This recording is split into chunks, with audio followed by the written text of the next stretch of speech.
All right. GoPro. Amazing audience, we are live with Johnathan, yeah? Yes, sir. How are you, my friend? I'm doing good, man. Good It's a to great see pleasure you. to connect with you. It's a pleasure to meet you. Yeah. Tell me your last name again, Johnathan. For some reason, it slipped me. Adlam. Adlam, yeah, that's why. It's Adlamb. Yes. No, just M. Oh, Yeah. Adlam. Adlam. It's a great pleasure to connect with you. Very good to see you. Are you ready for this conversation? Let's do it. Someone's coming in. Who is Oh, this? all right. Who is this? Oh, this is my lovely partner. Oh, How you doing? hey, what's your name? Lily. Lily. Yes, I'm sorry. I was trying to find parking. Oh, you're good. He's live and, she's Yeah, talking. you're right. Yeah, it's good, yeah? Let's do this. All right, so which of your talents is responsible for us connecting at this specific time in history? I believe it's the co-working thing that we're working on, our Okay. co-working project. Tell me more, please. So we recently just started a co-working collaborative. So a very quick backstory is that I've spent over 10 years living in San Diego, and then I got interested in startups and entrepreneurship. And I'd spent some time when I was just doing like freelance small business work, working in co-working spaces. And let's just say they were not, while I had a great experience in them, they weren't very representative of my identity or my narrative. And I think that part of what gives people the passion to do what they do is being able to express their work through their identity and their narrative. And our goal is to set out to create a space for people like us who feel like we do, who have the experiences that we have. They may not be exact replicas, but there's a kinship there, that's unspoken, kind of almost like, I always say like close to like the head nod, right? It's like the international sign between brothers that go, hey, I see you, and if something goes down, we got each other's back, right? Yeah. And it's hard to do that in tech. It's hard to do that in startup spaces. So our goal is to kind of create a space for people who are like us to do that. Whether you're a part-time hustler or a freelancer, you're slinging out of, t-shirts out of the trunk of your car, or whether you're trying to produce a real startup or small business, Gen Lab is a place where you can come and learn and get the skills to do that, have a place to do that, and know that people are going to give you the best platform possible in order to grow whatever it is that your dream is. That's amazing. So to me, it sounds as though you're a supporter, right? So Right. who did you learn that from, to be a supporter to others? I think I learned it first and foremost from my parents. My parents were always pretty supportive of the things that I wanted to do. I think would understand that like West Indian parents, they want the best for their kids and they'll put you in anything that He's they West think. Indian, like Right. we didn't say that, right? Like he's West Indian. Yeah. Right. This So- guy's talking about roti and stuff Yeah, before man. we get in here. Yeah. Yeah. So, my parents are always like, hey, let's put you in the best position to succeed, whatever that looks like, and I think like a lot of West Indian parents, they were like, you should be a doctor or a lawyer and get a good city job. And when they realized I wasn't going to do that, they were like, okay, how can we support you in other ways? So I just think that earnestness to want to support other people, it's really started with that. That's amazing. Why will you continue to be that guy that supports others, though? I mean, there's a negative side, if you want to call it negative, which is you get hurt, yeah? You support people, You yeah. can. I think it just requires a level of vulnerability, but it doesn't have to be, you don't have to be naive about it, right? Yeah. So, I think my upbringing in New York has been That'll toughen your that'll skin. toughen you up, right? So it's like we're able to see some things, and we're like, okay, we know what's up. Yeah. So we're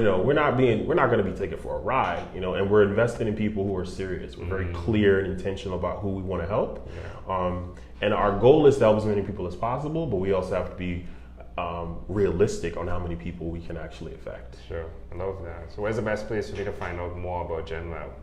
I always say the best two places are to go to either our website or our Instagram page, because we have our link tree that tells you all the links you can check out. But our website is genlabcowork.com. See, I got it right again. Because I often say that wrong for some reason. I don't know. But yes, genlabcowork.com.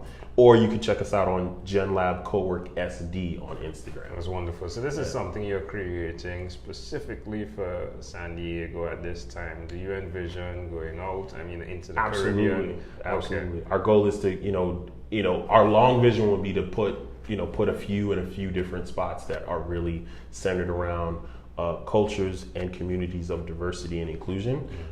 And we first and foremost start with people of color. And then I think next down the list would be LGBTQ because they need spaces as well. I'm a veteran, so veterans is important. I know that when we get out of the military, we're not given a lot of, well, let me rephrase. We get a lot of tools and resources thrown at us, but I think that what's important, in relation to even what you're doing is having a conversation about your narrative and understanding who you are and what you're about, where you came from, and that helps become your driving force to do whatever it is that you do, right? So our goal is to connect with those communities in all those different ways, because in one form or fashion, even my own self have been affected by all of those different sectors.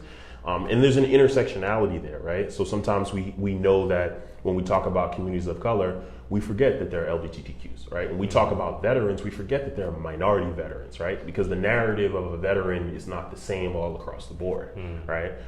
So our goal is ideally, if we could affect as many people as possible in different areas of the country, that would be awesome. But right now we are focused on growing what we have here in San Diego, and that's mainly because we firmly don't believe that the communities of color here are as connected as they should be, and the ability to advocate for yourself is partly connected to how unified you are in your front, right? It's easy to give resources to one person, but how is it to create a pipeline that connects a lot of people, or at least in opportunity? Yeah, that's good.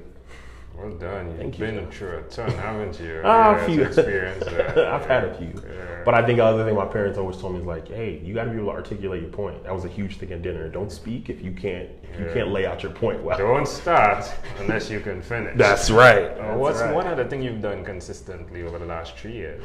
I would say the most consistent thing that I've done over the last 3 years is not give up. How does that make you feel? Tired. Usually, first and foremost, I'm always tired.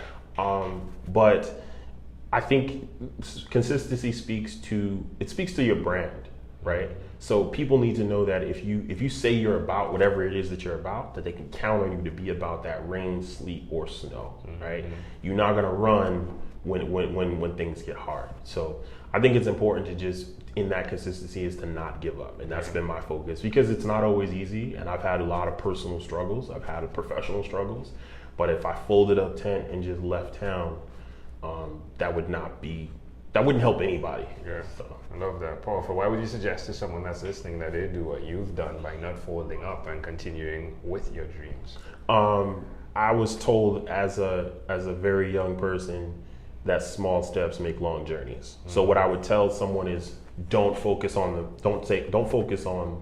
the whole spectrum. Focus on what can you do as your next step. And I firmly believe, as someone who's experienced in project management, when you get 2/3 through that step, then let's talk about the next step. I try to live for today while planning for tomorrow. Literally, today is Friday. I care about what happens today, and I'm preparing myself for Saturday.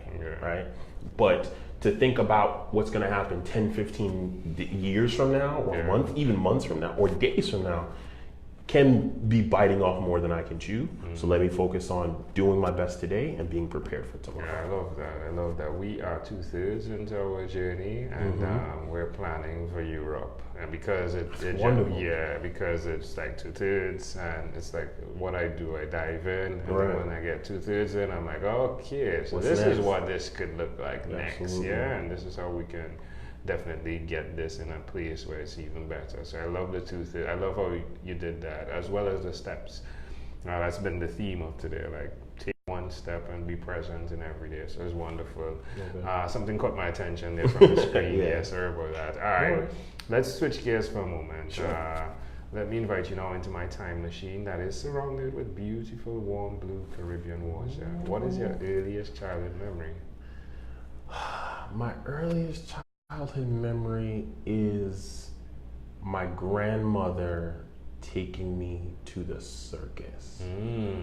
How old do you think you were? I had to be only like 4 or 5. Why do you think this memory is so clear? I think lately it's been more clear because the circus isn't really like an acceptable thing anymore socially. Like caging up animals and bringing them out to like jump around on balls is not okay. And I remember because it was the Ringling Brothers, Barnum and Bailey, and I was like, oh, this is wonderful. But I think it was just that connection with my grandmother. My grandmother's always been an important part of my life. She's the matriarch of my mother's side of the family, and has been for a long time. Mm-hmm. And I always remember her as that pillar of strength, but also gentleness. Mm-hmm. So, I think that's part of why that's the first memory that probably comes to me. How do you see that memory connecting to who you are today? That I try my best to be. I feel like I try my best to be the same thing. I try to be a pillar of strength, but I also need to make sure that I can inject as much gentleness into a situation. And I think a lot of that, especially in today's very harsh political climates and social climates, that I believe that, again, connected to what you're doing, is like taking the time to understand people's narratives, right? And I feel like that's a space that requires gentleness, because you may not always agree, but I think more than anything, people don't necessarily want you to agree with them as much as they think they do. I think that what they want to be is acknowledged, and they want to be understood. They're not asking you to agree, because you don't have to buy into someone else's truth. You just have to acknowledge that they have their truth, respect their boundary, and understand where they're coming from, right? Even if it's not your own narrative, right? And I think that's a thing that we're lacking, because everyone's just focused on, I gotta be right. And it's like, you don't have to be right, you just need to be heard. Yeah, love that. Can I offer an interpretation to the thought picture you created in my mind with that memory? Sure. You're bringing so many various people together under one tent, and at the same time creating an audience for other people to experience the value and talents that they have. Yeah, I like that. Can I borrow that? That's yours. Don't copyright. Your own unique creation. All right, I'm gonna start using that. I'm gonna start using. Write that down. If we fast forwarded to when you were 12 years old, what was your favorite song? My favorite song at 12 years old. It probably wasn't anything appropriate, because I come from a very hip hop centered background. My parents listened to nothing but hip hop and reggae. So, what songs pop? 12 years old. What song pops up? Oh Lord. This is grade 7, right? Right, 7th grade. It's probably it's probably almost anything off the 36 Chambers Wu-Tang album. All right. Yeah. What's one song that pops to mind?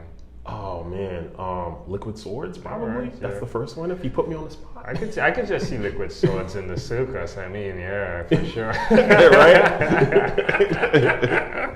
the Ringmaster theme song. Right. Wow, that's funny. All right, well, we've arrived at our destination, but before we get off of this time machine, there's a small declaration form, so it's yes or no. We're going to move pretty quickly here. Are you ready? Okay. Have you chosen someone to pass on your skills to? Yes. Are you married?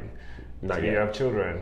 Yes. Do you believe in God? Yes. Do you have an inner circle of friends? Yes. Do you watch TV for more than 3 hours a day? Oh God, yes. What about screen time, the phone and the computer? Is it more than 8 or less than 8? Way more than 8. If you had to share with us your own unique real statement, a statement that represents who you are, Johnathan, what would you say that is? I'm a Knicks fan. I love it. Johnathan, this has been a great pleasure. Before you leave, is there anything else you'd like to share with our amazing audience? Don't hate me because I'm a Knicks fan. Pray for me, actually. No, I think the last thing I would tell people is, don't be afraid to share your narrative, and wherever it is that you are, you belong there, whether you believe it or not. Love it, love it. Even if other people are calling it the circus, yeah? Right. Even if other people are calling it the circus. Absolutely. Johnathan Adlam. Did I do that properly? Absolutely. I love it. Thank you for being on What is Inspired by 12-Minute Convos with Angel Jones. Thank you for having us. Boom. Did you have fun? Yes. High five.